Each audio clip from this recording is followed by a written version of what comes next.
Fox News alert: a scrambling Washington as brand new stacks of sensitive documents sit on the brink of going public. Julian Assange, who is the founder of WikiLeaks website, he stands, this is all unrelated, accused of rape in Europe, but that's not stopping him. He's set to release a new series of classified communications between the United States and foreign diplomats, many of them said to pose a threat to international relations. The State Department saying, quote, "These revelations are harmful to the U.S. and our interests. They are going to create tension in relationships between our diplomats and our friends around the world." Neil Livingston is a terrorism expert, chairman of Executive Action. He joins us live.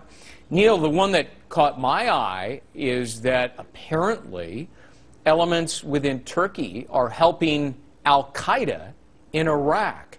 How big is this?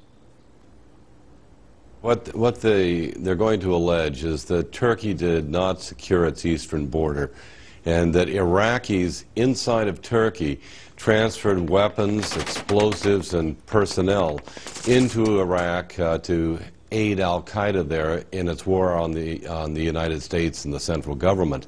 So this is going to be a huge embarrassment for the Turkish government as well as a problem for the U.S. Well, and the other one that I sort of caught my eye here is that the U.S. has supported the PKK, which has been waging a separatist war against Turkey since 1984, and I believe has actually been classified by the State Department as a terrorist organization since 1979, and yet this claims the United States is helping them? Well, the United States had a no-fly zone going back to the days of Saddam Hussein in northern Iraq. And we have supported the Kurds there, and consequently the PKK, some of its membership are part of the new Kurdish establishment in that country. So yes, I'm sure that the United States did have some relationships with the PKK, but I think the larger issue here is really what is happening in Turkey sounds very much like what's happening in Pakistan. In Turkey right now, there's a struggle going on for the identity and the soul of that country.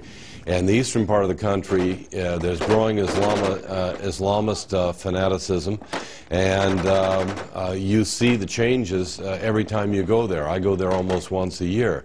And as a consequence, we now have an Islamist government in Turkey as well.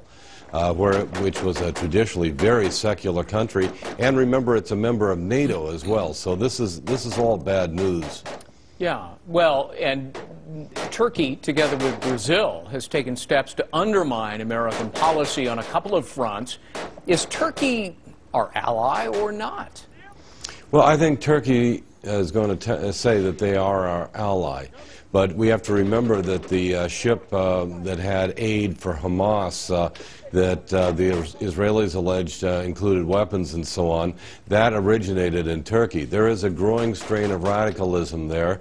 There have been several attempts that have been preempted to overthrow the government in the past 18 months by anti-Islamist elements. So what we don't need right now is Turkey to become destabilized and to become an even greater problem than it is. You're an expert on terrorism. Is Julian Assange, by leaking, I mean, millions and millions of documents, aiding the enemy, and should we regard him as, well, a terrorist or an enemy combatant, and what should we do? Well, the problem begins or originates within the U.S. military and the source of the documents. Now, we've arrested a young man. Frankly, in my judgment, if he's guilty, he should probably be executed. I think that would send a very loud and clear message as to the seriousness of this problem. Julian Assange is a secondary problem, and we ought to do everything possible to undermine his efforts right now. But I don't see him as the real problem so much as the people within our own government, within our own military, who are leaking these documents to begin with. Neil Livingston, good to see you, and thank you so much. Happy Thanksgiving to you this day. Same to you, Greg. Thank you.